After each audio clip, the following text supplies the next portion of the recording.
Tengan todos buenas noches. Vamos a iniciar esta actividad académica. Les damos desde ya la bienvenida a todos. Agradecemos también la participación que tienen ustedes, una muy buena participación en esta actividad que la UDP y el Departamento de Medicina pues ha preparado y que definitivamente, pues esperamos que tenga los frutos que nos hemos trazado. Esta noche, pues nos acompaña siempre el doctor Jorge Reyes, un intensivista de larga trayectoria en nuestro hospital, un internista, pues, y un docente también de larga trayectoria. Agradecemos al doctor que tenga esa disponibilidad de tiempo para compartir sus conocimientos y para, pues, ayudarnos, pues, en este objetivo de la contención de la pandemia COVID. Sin más, queremos dar ya la bienvenida al doctor y decirle, pues, que podemos comenzar. Adelante, doctor. Gracias. Muy buenas noches a todos. Esta temática tan importante para todos. Vamos a hablar precisamente de los síndromes clínicos en el inicio de la charla y la fisiopatología de la sepsis. Y nos va a quedar tiempo para poder revisar un poco sobre lo que son las infecciones respiratorias agudas graves que están relacionadas siempre con el COVID-19. Bien, antes de iniciar para hablar de cualquier fisiopatología, vamos primero a detallar la definición de sepsis, tomando en cuenta ya sobre la guía de Sobreviviendo a la Sepsis que salió hoy en octubre del 2021. Yo quisiera que no lo aprendiéramos de memoria porque se nos va a olvidar, sino más bien quisiera que lo entendiéramos.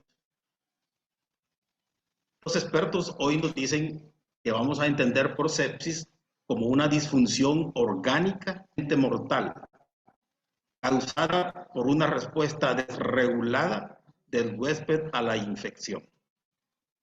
Quisiera que pusiéramos atención a esto, disfunción orgánica.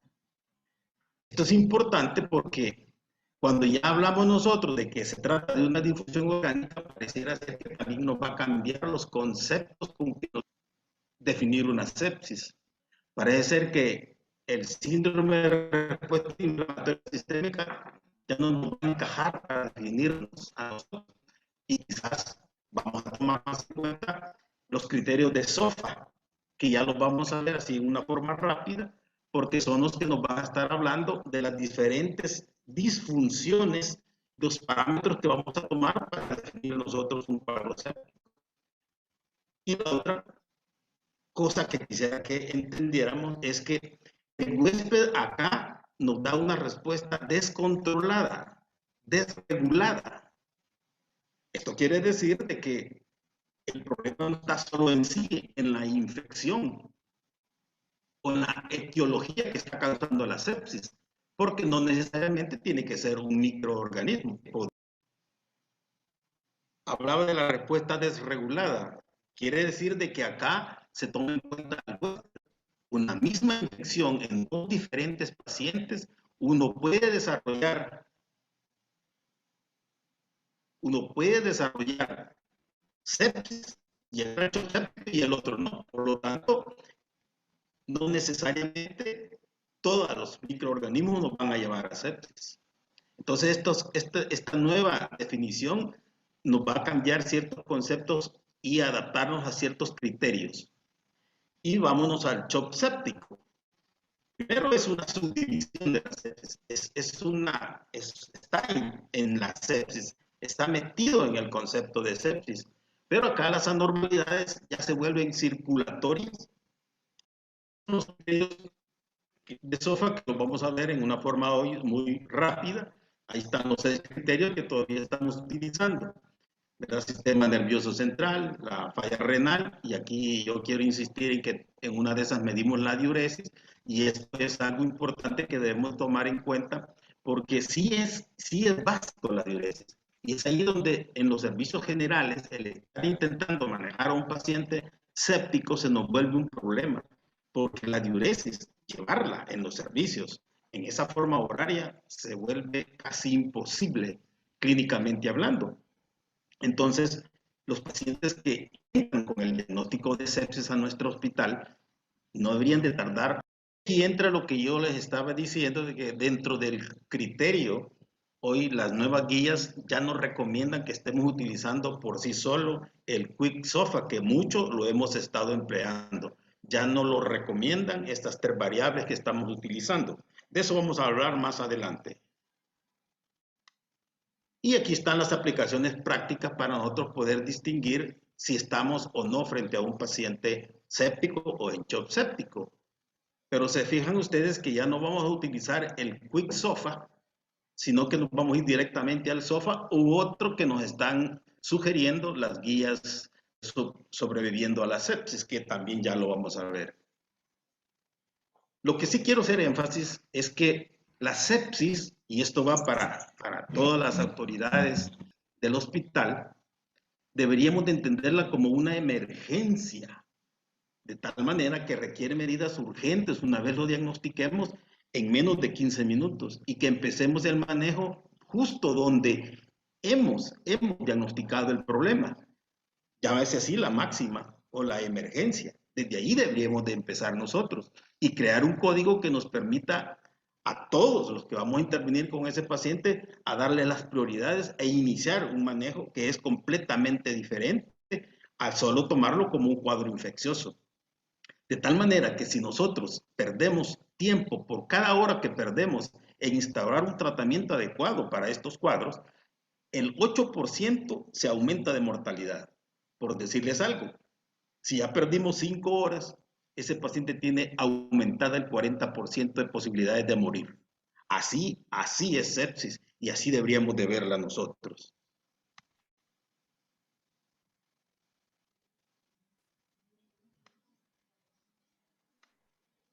Los modelos de sepsis, entonces, teníamos 2 grandes modelos nosotros, de los que hoy vamos a tratar de hablar, y que vamos a hablar de un tercer modelo que es el integrador. Veamos, el primer modelo es el modelo de la primicia de esto, era un modelo microbiológico, y entonces acá le dábamos mucha énfasis nosotros al microorganismo. Esto nos llevaba a una respuesta inflamatoria, había un daño celular, y nos llevaba a la disfunción orgánica. Como se trataba de un modelo microbiológico, entonces nosotros nos centrábamos que la base del tratamiento del paciente en sepsis era en realidad la terapia de antibiótico. Y en eso nos centrábamos. También tenemos un modelo inmunológico en donde siempre se da la respuesta del síndrome de respuesta inflamatoria sistémica, que nos llevaba a una progresión y que era independiente de la eliminación del huésped, de tal manera que el huésped o el foco infeccioso podía estar siendo erradicado, pero nosotros manteníamos la respuesta inflamatoria. Y por eso, durante bien vimos este modelo, nosotros le dábamos énfasis a la terapia antiinflamatoria. Veamos las 2 grandes diferencias de cómo enfocábamos el problema. Pero ahora nosotros podemos hablar de que estamos frente a un modelo integrador. Este modelo integrador siempre nos va a hablar hoy y va a hacer énfasis en las características del huésped. Por eso es que en la definición hoy se habla de una respuesta descontrolada, desregulada, precisamente porque hoy es este huésped el que realmente nos va a estar dando ese descontrol de su propia respuesta a la infección. En este modelo, entonces, intentamos disminuir, como siempre, la carga bacteriana, pero a un umbral subcrítico. Y a partir de ahí empezamos a dar el resto de tratamiento que implica el manejo de la sepsis. Este es el modelo que tratamos hoy de estar entendiendo mejor.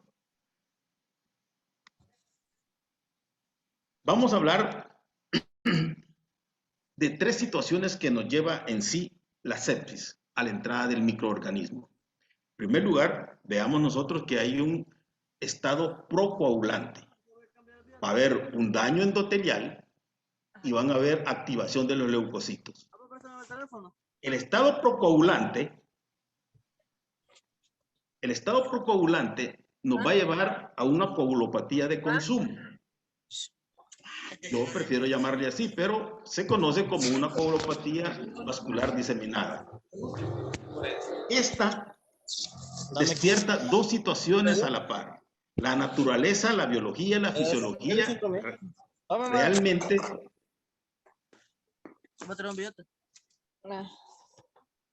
tiene los dos grandes aspectos. Así como se dispara a nivel endotelial, se dispara la trombina, también se dispara la tromboplastina. Uno para formar un coágulo y el otro para tratar de deshacerlo, de dar fibrinolisis. Y frente a estas dos grandes situaciones, el paciente y el clínico se encuentran en este dilema. O nos da un problema isquémico o nos da un problema hemorrágico. Cualquiera de las dos situaciones. Y cuando nos da la isquemia es cuando empiezan a aparecer los órganos a disfuncionar. Hacia el hígado y el paciente lo notamos ictérico, hacia el riñón y el paciente lo notamos oligúrico o con la creatinina en elevación, y así cada uno de los sistemas. Luego vemos que también hay un daño endotelial que ayuda al estado procoagulante que está dándonos el microorganismo. Cuando se da el daño endotelial, nosotros entonces vamos a tener tres situaciones.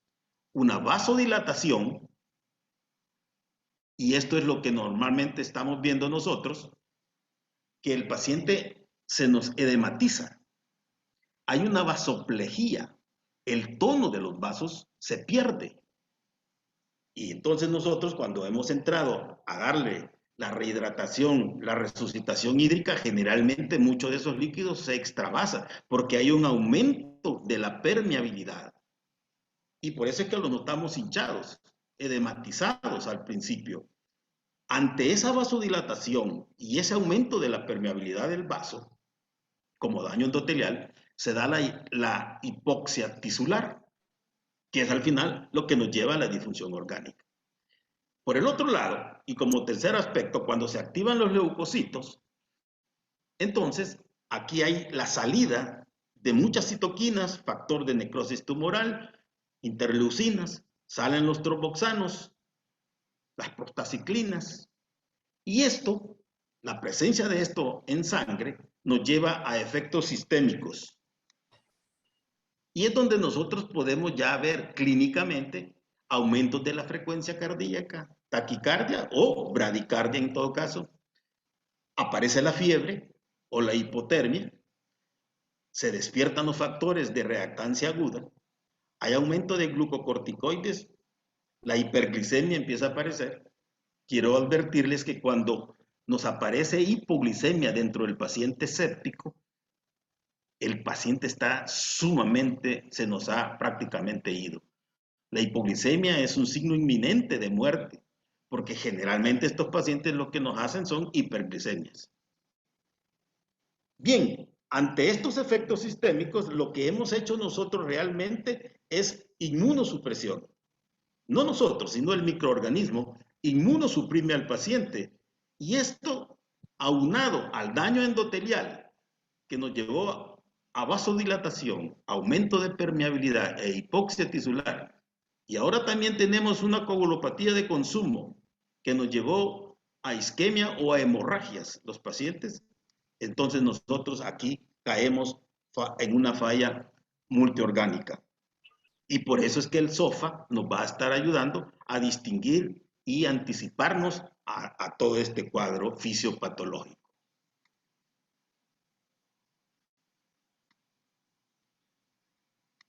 Ahora tenemos también respuestas inflamatorias e inmunológicas en sepsis. Y tenemos las dos caras de la moneda. Hay una fase que vamos a ver a nuestros pacientes en proinflamatoria, pero también hay una fase antiinflamatoria. Yo les decía que cuando se activaban los leucocitos, aparecían las citoquinas y estaba este paciente, generalmente es el paciente joven que no tiene enfermedades subyacentes, cae en la fase proinflamatoria. Y aquí, a través de sus citoquinas, el paciente llega a tener una muerte prematura. Estos son los pacientes que en 3 días nos fallecen porque dieron una respuesta desenfrenada, desregulada por la fase proinflamatoria. Pero si el paciente no resiste o tiene enfermedades subyacentes o entran nuevas infecciones nosocomiales a este paciente que no llevaba, entra en la fase inflamatoria y circula como en un valle meseta con la fase proinflamatoria. Y así va el paciente y este es el paciente que tardíamente nos cae en muerte y en inmunosupresión tardía. Entonces, fijémonos bien nosotros que entonces la sepsis nos da ambos aspectos, aspectos proinflamatorios y aspectos antiinflamatorios. Y los tipos, entonces, podemos distinguir 2 grandes tipos de sepsis nosotros, o de shock séptico. El hiperdinámico, que está a la derecha, a la izquierda de la pantalla, y el hipodinámico, que es ese que está tardío, es ese que tuvo la progresión de sepsis en fase tardía. El hiperdinámico, nosotros tocamos los miembros calientes, quizás rubicundos, pero en cambio en el hipodinámico, los miembros están fríos, hay estupor, fiebre, el paciente está taquipneico. Pero si nos fijamos, en el hiperdinámico, acá, el aporte de oxígeno se ve aumentado. Es una respuesta que da el organismo y empieza y aumenta el aporte de oxígeno. Pero resulta que sale saturado del corazón para la vía sistémica y casi regresa con la misma saturación. Quiere decir que la extracción de oxígeno por parte de la célula es pobre. Y eso hace que la célula, por eso les decía yo en shock séptico que hay trastornos circulatorios, celulares y metabólicos, porque la célula no capta ese oxígeno aunque ande circulando y entra en anaerobiosis. Entonces, se da una mala distribución y perfusión circulatoria y como les digo, hay un trastorno mitocondrial que se ve afectada lo que es la formación de ATP, que es nuestra moneda energética, y el paciente queda en anaerobiosis hipoperfundido. En cambio, en el hipodinámico se va dando todo el proceso tardío hasta que se llega a dar el daño multiorgánico. Y resulta que también hay cambios en los parámetros hemodinámicos del paciente. El hiperdinámico, fíjense ustedes que se disminuye la presión venosa central y la resistencia vascular sistémica. Pero lo que es el gasto cardíaco se ve aumentado y las resistencias venosas periféricas también se ven aumentadas. Pero en el hipodinámico, siempre vamos a ver una disminución de la presión venosa central, pero observemos nosotros el gasto cardíaco. El gasto cardíaco se ve también disminuido. Y la saturación venosa de oxígeno también se ve disminuido, cosa que no pasaba en el hiperdinámico. Y por supuesto que sí, las resistencias vasculares periféricas van a estar aumentadas y las resistencias venosas sistémicas van a estar aumentadas. Esto es lo que se está dando como los 2 grandes tipos de shock que tenemos.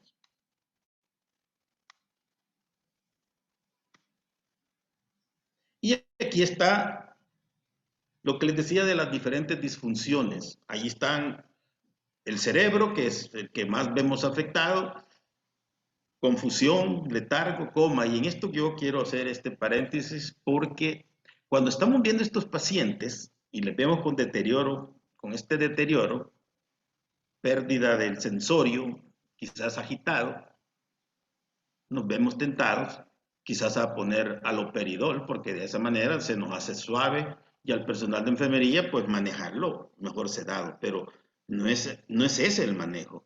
Nuestros pacientes sépticos lo que necesitan es perfundirles ese cerebro y no meterles antipsicóticos para calmarlos, y eso es lo que generalmente hacemos. Veamos los pulmones, hay hipoxia, Está el síndrome de dificultad respiratoria, que lo vamos a ver más adelante, y vean ustedes que se sigue dando la hipotensión, la oliguria, ¿verdad? Y así los diferentes órganos que se ven afectados en la disfunción orgánica. Bien, hasta ahí lo que es así, abuelo de pájaro, la fisiopatología de la sepsis. ¿Qué es lo que estamos viendo hoy nosotros con el COVID? El paciente llega con la infección viral, pero realmente empieza a desarrollar un problema séptico, que es lo que no alcanzamos nosotros a estos pacientes, porque llegamos tarde en la monitorización de los diferentes estados clínicos y de las diferentes variables fisiológicas que se ven afectadas. Entonces, llegamos tarde y dijimos, sepsis es una emergencia. Por cada hora que perdemos, estamos nosotros aumentándole la mortalidad el 8% a estos pacientes. Por eso es que es importante que nosotros tengamos en cuenta cómo debemos de monitorizar nosotros a los pacientes con las infecciones respiratorias agudas graves o severas. ¿Y qué es lo que debemos de hacer? El deterioro clínico de estos pacientes nos conduce realmente a la muerte, que es lo que nosotros vemos y lo estamos viendo como algo natural, pero no puede ser así. Primero, ahí en el color blanco, en la base de esta gráfica, vemos nosotros que hay necesidades sanitarias de rutina. Aquí es donde nosotros empezamos a ver que el paciente empieza a tener ciertos daños, ciertas alteraciones fisiológicas, aquellos que producían las citoquinas, fiebre, taquicardia, aumento de los leucogramas, ¿verdad? Letargo, empezamos a ver eso. Pero si nosotros hacemos un buen manejo, nos anticipamos a todo eso, entonces el paciente sí va con deterioro clínico, pero cuando nosotros ajustamos nuestro manejo, porque no lo estamos manejando solo como la neumonía o solo como el proceso viral, sino que lo estamos manejando ya como un cuadro séptico. Y si hacemos todo lo que debemos de hacer según nuestras guías, que vamos a ver en la segunda parte, este paciente se va a recuperar. Y probablemente este paciente va a darle un seguimiento en salas generales. Pero ¿qué pasa si el deterioro, vean la franja amarilla, el deterioro clínico empieza a darse empeoramiento más grave del paciente? No lo logramos agarrar, se maneja en precódigo, pero si aún ahí todavía tenemos tiempo de abordarlo nosotros, con más resucitación hídrica, quizás con catecolaminas, quizás con más oxígeno, o quizás con otras terapias, otros dispositivos mejores para la oxigenación, que también es otro tema que vamos a ver, este paciente se va a recuperar, pero este paciente va a necesitar que le demos un seguimiento en UCI. Y te digo yo que no deberíamos tardar ni 6 horas en este proceso de detección de este empeoramiento del paciente. Es triste ver que cuando llegamos a ver ciertas interconsultas, se nos dice a nosotros cuántos días de estancia tiene el paciente. Nosotros creemos que anoche ingresó y nos dicen 6 días de estancia intrahospitalaria. Intentamos manejar nosotros con antibióticos, intentamos manejar con un Venturi a un paciente séptico, porque ya le pusimos las drogas vasoactivas, pero ¿qué? ¿Y la diuresis? No se pueden llevar en los servicios. Y la detección y todos los medios para poder decir cómo está nuestro paciente. Entonces, este paciente realmente pasa al paro cardiorrespiratorio, ¿verdad? Hay un compromiso respiratorio agudo en estos pacientes, la insuficiencia respiratoria grave, aquí se empieza a dar. El deterioro del paciente, entonces, no es detectado ni es tratado con éxito y llegamos a la franja negra, muerte. Bien nos pudimos haber quedado en la franja blanca, un paciente al que le detectamos tempranamente los signos de alarma para una infección respiratoria grave.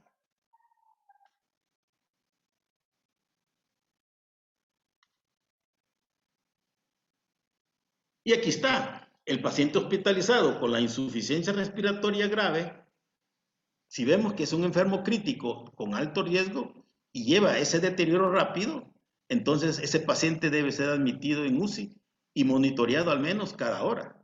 Y es aquí donde, si lo intentamos hacer en un servicio porque no tenemos disponibilidad de cama, es donde perdemos. ¿Cómo se puede monitorear a un paciente si no contamos con los monitores y cada hora?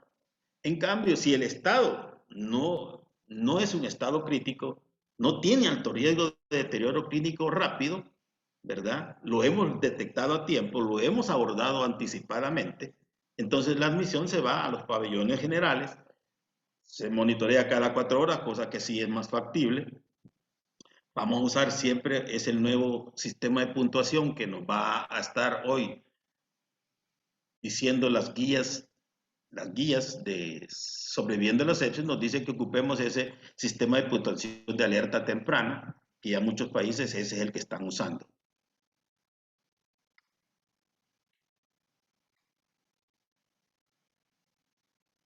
La detección temprana de la que estamos hablando nos va a permitir al inicio darle un tratamiento inmediato a estos pacientes críticos y pensar en un traslado a la UCI si vuelve a ser necesario. Si nos da, eso nos va a permitir tener mejores resultados. Probablemente el único chance que tiene el paciente de sobrevivir a este cuadro de desregulación metabólica que está teniendo sea una unidad de cuidados intensivos. Los sistemas de puntuación de alerta temprana que nos están ya diciendo nuestras últimas guías nos van a ayudar a facilitar esa detección temprana.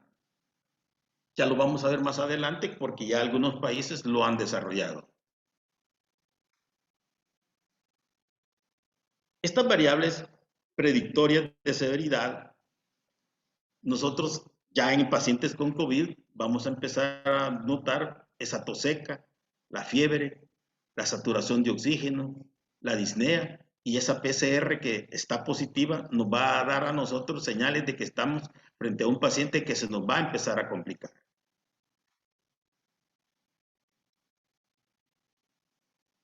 Y yo les decía, ahí está el Reino Unido, es el que ha utilizado prácticamente ya esta alerta de atención temprana, ¿verdad? Esta se calcula, es una tabla igual que el SOFA, en 6 variables fisiológicas, pero también aquí ponemos el uso de oxígeno, que es parte vital en el manejo del paciente complicado por COVID. Vemos la respiración, la saturación de oxígeno, ¿verdad? Nosotros debemos de estar esperando más de 96 como normal, pero ya tiene 3 puntos cuando está menor de 91. También vamos a ver nosotros que si estamos o no estamos usando oxígeno complementario. La fiebre, la temperatura, ya sea mayor de 38 o menor de 35. La presión sistólica también la vamos a tomar en cuenta. Y lo que es la frecuencia cardíaca. Y se fijan ustedes que también tomamos el nivel de conciencia. Esta tabla de puntuación es la que generalmente vamos a utilizar en vez del SOFA.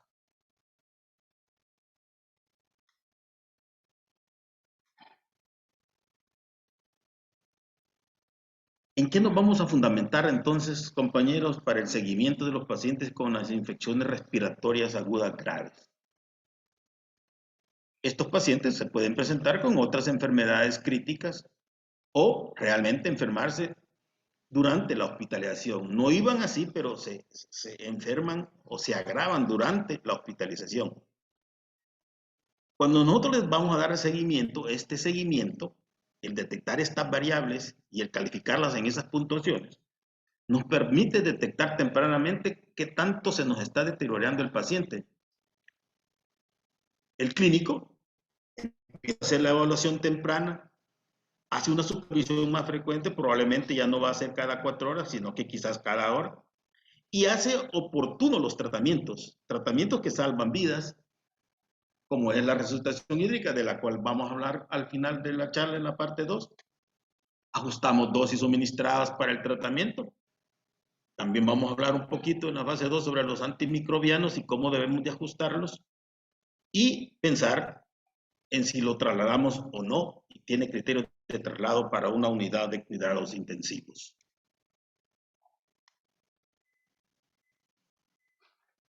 No está por demás que nosotros traigamos cómo reconocer realmente la neumonía grave, que es lo que generalmente nos está matando a nuestros pacientes.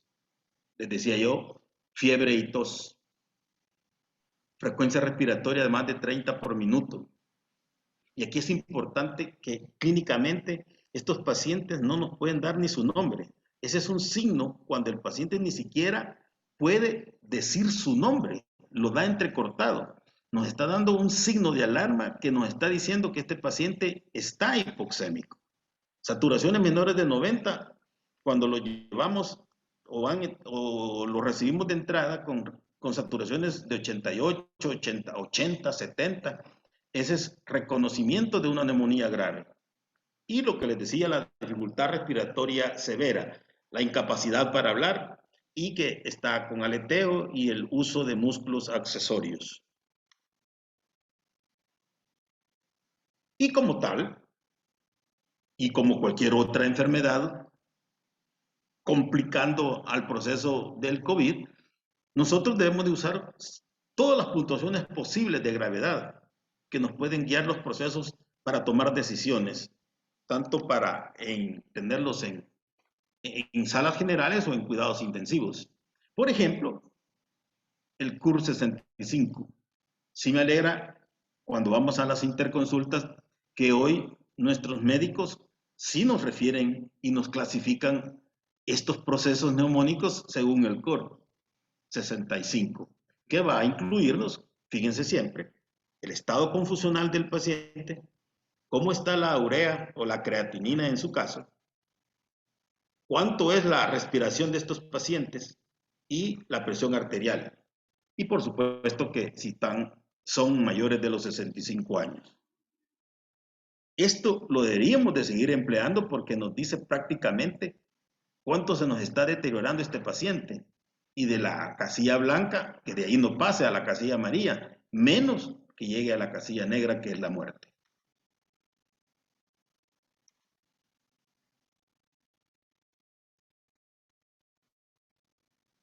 ¿Cómo los vamos a dar seguimiento en la unidad de cuidados intensivos o en aquellas unidades donde realmente se les está dando el abordaje de cuidados críticos o especiales? Los beneficios que nos dan estas unidades, primero es que es el seguimiento frecuente y que podemos nosotros tener procedimientos invasivos y no invasivos. Difícilmente podamos manejar un paciente ya crítico sin un acceso venoso central, sin una sonda vesical para medir su diuresis, ¿verdad? Entonces, sí, tenemos que tomar en cuenta y por eso es que les exigimos a estos pacientes y a sus familiares el consentimiento para todos los procedimientos invasivos que vamos a necesitar.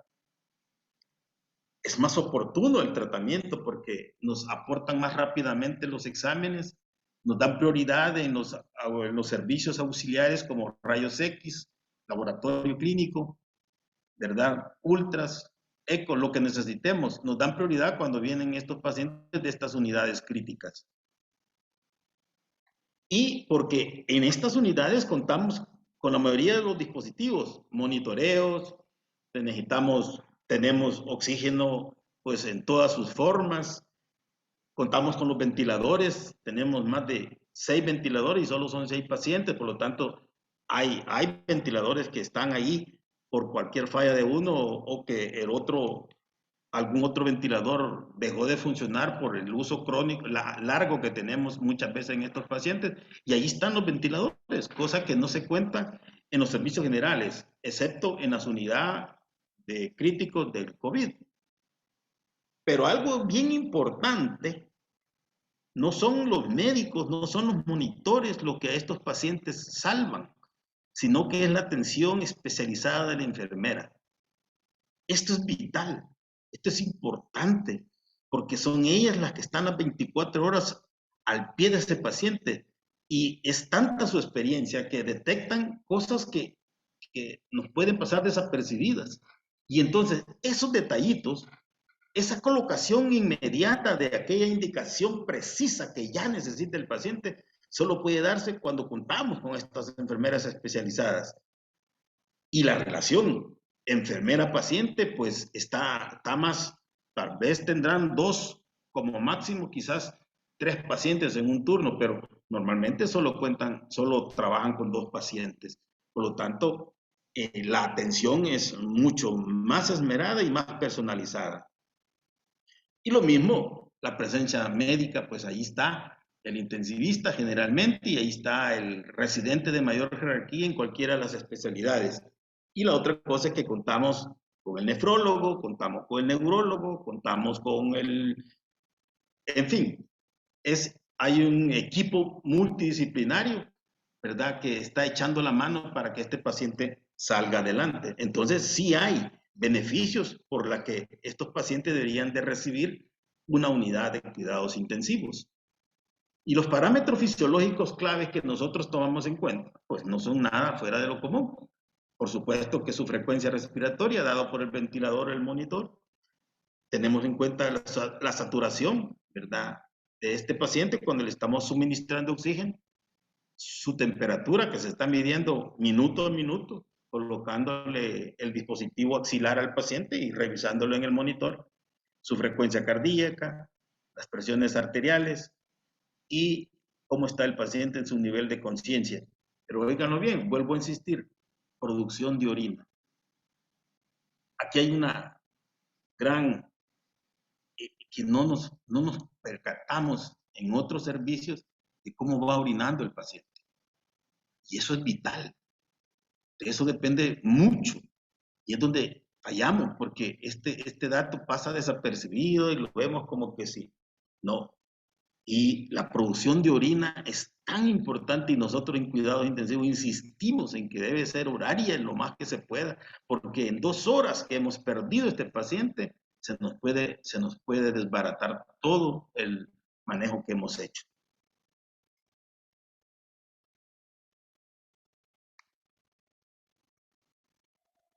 Y entonces es importante que tomemos en cuenta ya cuando nuestro paciente entonces se está poniendo inestable. Y entonces empezamos a ver a nivel de signos de insuficiencia respiratoria, usando los músculos accesorios, el paciente se ve fatigado, hay aleteo nasal, tirajes, y estos pacientes generalmente debemos de ser así tan críticos de que no es ponerle otro Venturi o darle reservorio. Generalmente este paciente lo que precisa ya es entubarlo. Generalmente es darle ventilación mecánica, que no debemos de dejar de darle más espacio cuando el paciente lo que necesita ya es una ventilación mecánica para poderle colocar una presión positiva, una PIP. Los signos de inestabilidad cardiovascular, el paciente va a empezar con el mismo cambio de estados mentales.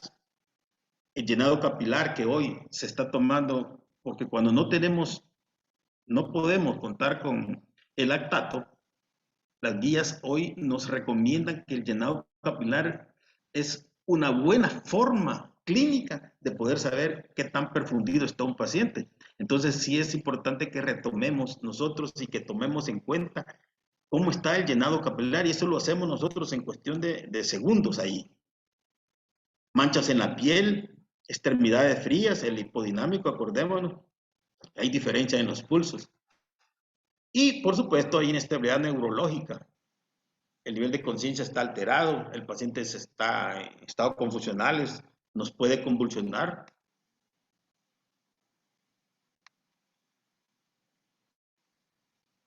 Y el control nosotros lo vamos a hacer acá de frecuencia respiratoria, frecuencia cardíaca y saturación.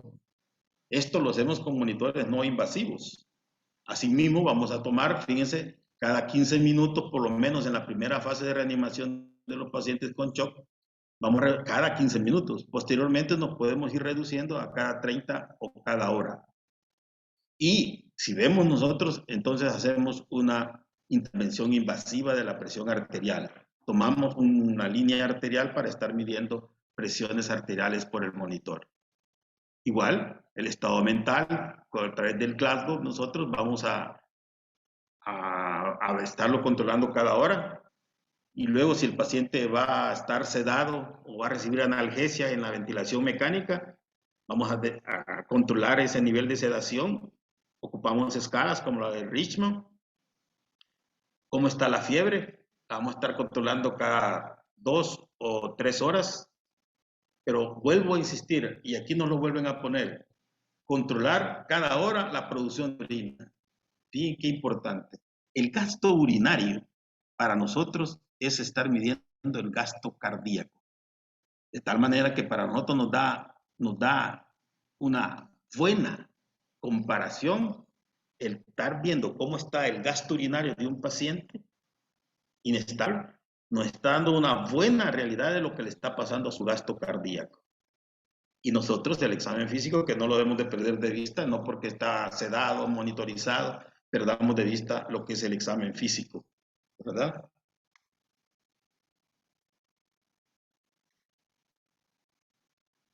Luego siguen los análisis de laboratorio, ese es el control frecuente que vamos a dar nosotros a estos pacientes críticos.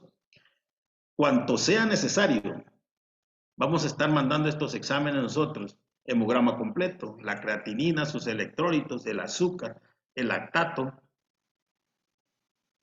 y debemos de evitar los análisis rutinarios, ¿verdad? Que hacemos muchas veces nosotros como que son recetas de cocina, que ya le dejamos esto, y a veces que ni siquiera los revisamos.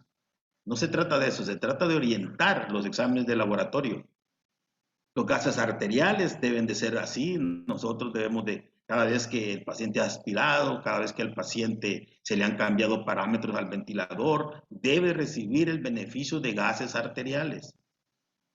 Y luego, ¿cómo están los parámetros del ventilador? Generalmente en los turnos por la noche, ese ventilador pasa inamovible, 12 horas, esté como esté, pasa inamovible, y esto no es así. Debemos de estar monitorizando el ventilador, si eso es delicado, 2 o cada 4 horas ir a ver cómo están esos parámetros, si tiene fugas, cómo está la PIP, si lo está botando el PIP, si al contrario está reteniendo PIP, con autopip el paciente. En fin, todos los parámetros debemos irlos a revisar nosotros. Aquí hay un parámetro que es criticable ya, el estar midiendo la PVC, ya sabemos nosotros y la nueva guía lo vuelven a decir, que no es válido estar ya tomando en cuenta como un parámetro para saber el estado de hidratación de los pacientes, la PVC. La pregunta es, ¿y por qué lo toman? Bueno, las guías nos dicen no utilizar como una forma de saber o querer reconocer el estado de hidratación del paciente. En cuidados intensivos nosotros lo que más hacemos es colocar el catéter venoso central, pero pocas veces hoy estamos poniendo escalas y estamos sujetados, más nos valemos de la clínica, el llenado capilar, el estado de perfusión del paciente, nos vamos más en nuestros aspectos clínicos para saber mejor el estado de hidratación de nuestro paciente. Por supuesto, controles de ultrasonido para buscar focos abdominales, pélvicos o pulmonares, ¿verdad? Es parte del control frecuente que debemos de tener.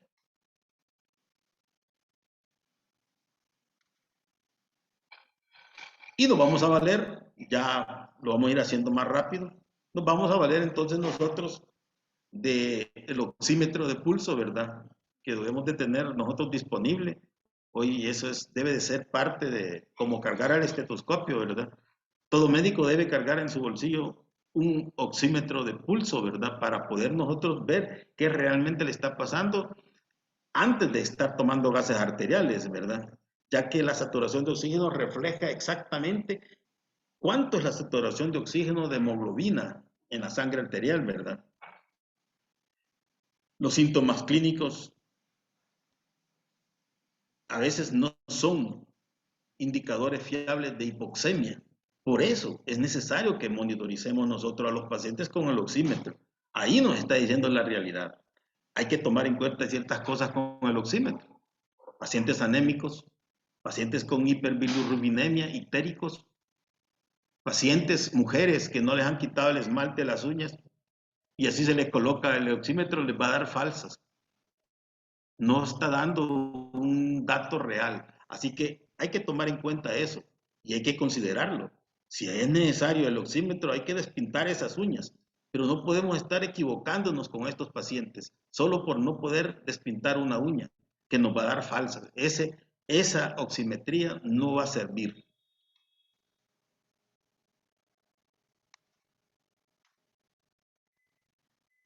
El monitoreo cardíaco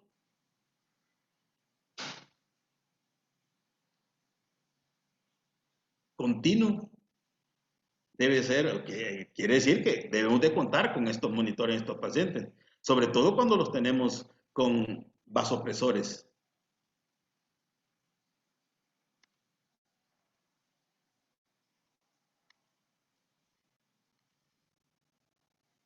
Las presiones arteriales no invasivas, ¿verdad?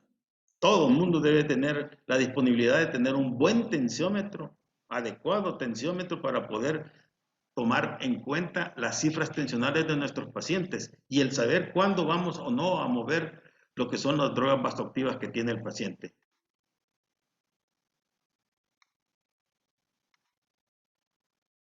La gasometría arterial que les decía yo debe de estar siempre disponible, ¿verdad? Eso nos va realmente a medir la hipoxemia grave del paciente, pero también nos alcanza a medir en los pacientes con asmáticos o con enfermedades pulmonares obstructivas crónicas que están con aumento o reteniendo el CO2. Ahí lo podemos ver en gases arteriales. Vamos a ver las anomalías metabólicas, por ejemplo, las acidosis. Pacientes que no los podemos controlar en el ventilador porque tienen una frecuencia de 30, 40 por minuto, los sedamos, le damos más sedación y no podemos lograrlo. Lo más probable es que el paciente esté en acidosis y por eso es que el reflejo de ellos es hiperventilar para deber de compensar su pH. Una vez les controlamos la acidosis, ya el paciente se queda calmado, dando un patrón respiratorio prácticamente como nosotros queremos. Así que cuando tengamos un paciente que le damos con la sedación, y no lo podemos parar de su frecuencia respiratoria, gases arteriales, busquemos acidosis y manejemos esa acidosis. Pues los beneficios que les decía, nos mide el pH, la presión de oxígeno y la presión de CO2, ¿verdad? Y nos habla de si hay o no hay alcalosis o acidosis, ¿verdad?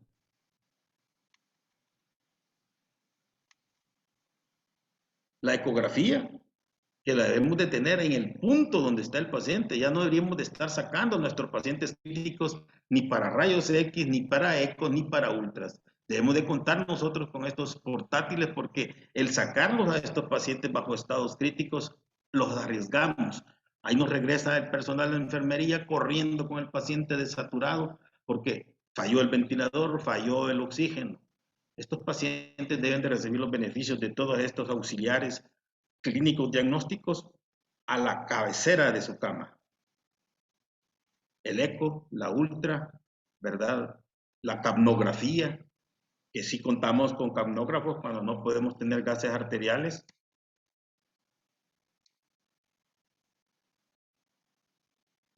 Y recetar una terapia antimicrobiana sí es importante. Vamos a hablar de esto en la segunda parte un poco más, pero sí es importante que nosotros proporcionemos los antimicrobianos empíricos de alto espectro tan pronto como se conozca a un paciente con una infección respiratoria aguda grave. Dicen las guías, y lo vamos a ver en la parte 2, que no debemos de pasar ni una hora. El uso de antibióticos empíricos, sobre todo cuando el paciente tiene una infección respiratoria aguda grave, debe de instaurarse en la primera hora.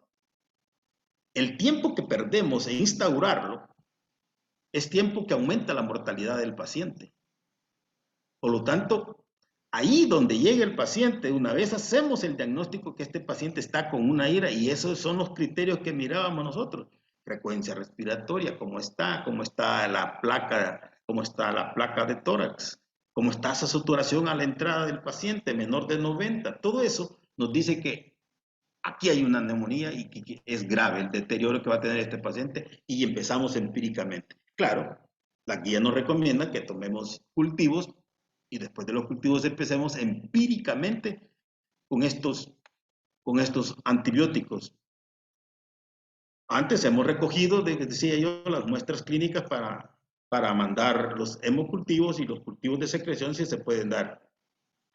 Y aquí está, cada hora de demora en la administración de una terapia antimicrobiana efectiva contra estos pacientes graves, aumentamos su mortalidad. Y muchas veces, a veces por cuestiones que hoy nos piden que tengamos entrada, por lo menos entrada de que hemos mandado algún cultivo para que nos despachen ciertos antibióticos. A veces es desconocimiento de esto. Esas cuestiones administrativas, burocráticas, es desconocimiento de esto. La sepsis es una emergencia. No podemos perder el tiempo. Sin embargo, a veces hay que esperar para que haya el reporte de un número de entrada de un cultivo para que nos puedan despachar ciertos antibióticos.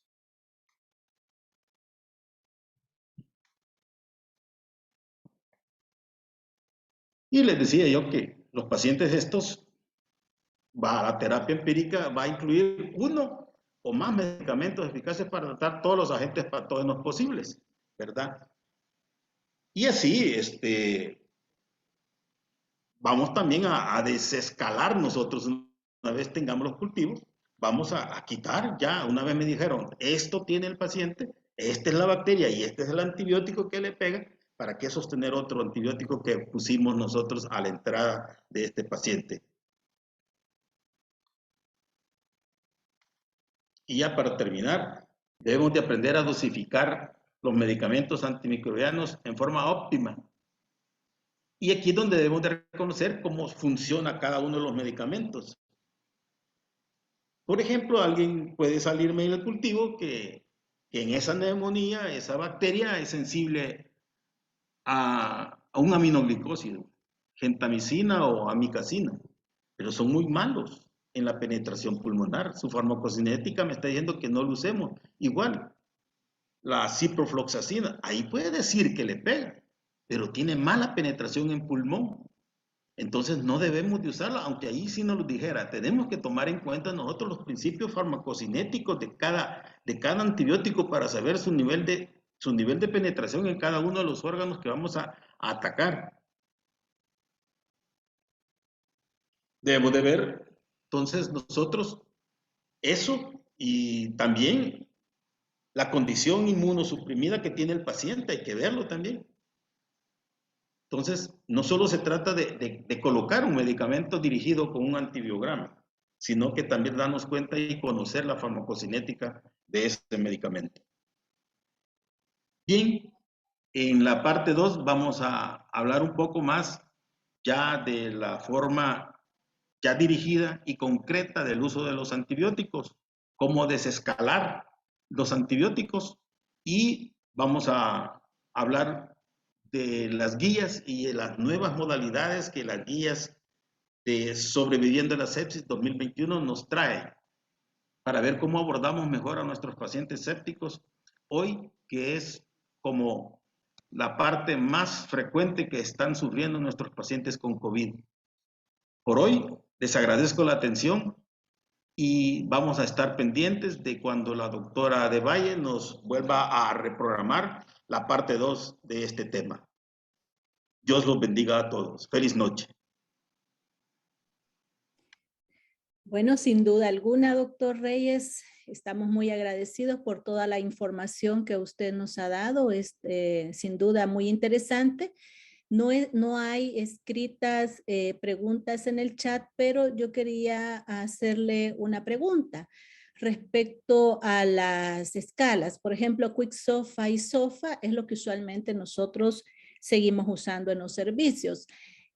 Con esta nueva marcación o para detección temprana, la puntuación de alerta temprana, ¿existe alguna ventaja o algún dato, evidencia que nos diga que es más sensible que las otras tablas? Veo que lo que incorpora es la parte de la oxigenoterapia y de los y del soporte de oxígeno que el paciente tiene. Entonces, ¿cuál sería la ventaja concreta de ocupar esta nueva puntuación versus QuickSOFA y SOFA, que es lo que nosotros veníamos usando y que en los anteriores consensos de sepsis era lo que recomendaban?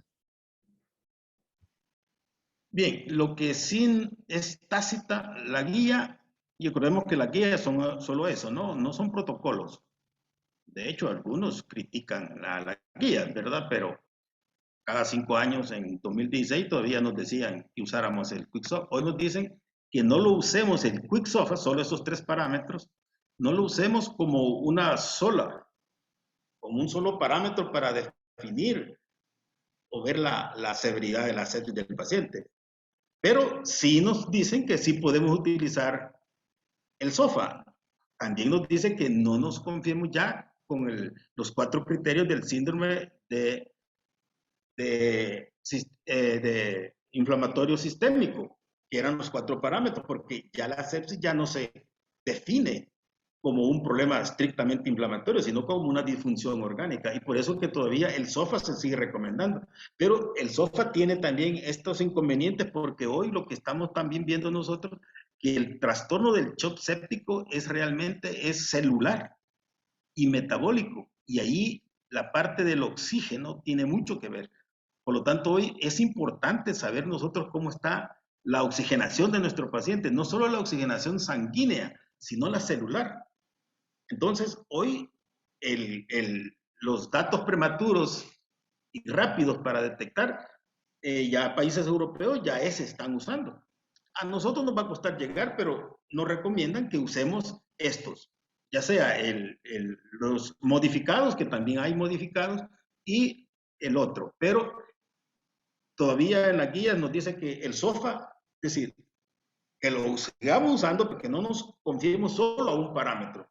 De hecho, hoy ya dentro de poco vamos a darnos cuenta de que hoy todas las tablas van a ser estrictamente salidas de sistemas de informática, donde ingenieros ya colaborando con la parte médica se están metiendo y están sacando datos más confiables al meter datos y de eso salen realmente los pronósticos de mortalidad ya de nuestros pacientes. O sea, esto va creciendo y realmente nos tenemos que llegar a acostumbrar a que hoy la informática nos va a dar mejores datos y más confiables que estas tasas estáticas. Vamos a tratar de enfocarnos en datos dinámicos en el paciente séptico. Resumiendo, sí se puede usar SOFA, no Quick SOFA. Y sí insistir en que podemos mejor irnos como acostumbrando a estos nuevos escalas rápidas tempranas. Muy bien, muchas gracias, doctor. Decirle que nos acompaña buena asistencia del personal de enfermería y de las áreas COVID también, y no dudo yo que esta información que usted nos ha dado esta noche, pues va a ser de gran utilidad para nosotros que estamos en áreas no COVID y no se diga para los que están atendiendo esas áreas. Esperamos con ansias la parte 2 que yo les estaré avisando cuándo se va a desarrollar. Por el momento, muy agradecidos con usted, doctor, que Dios nos lo bendiga y lo cuide siempre. Y damos por finalizada la conferencia de esta noche.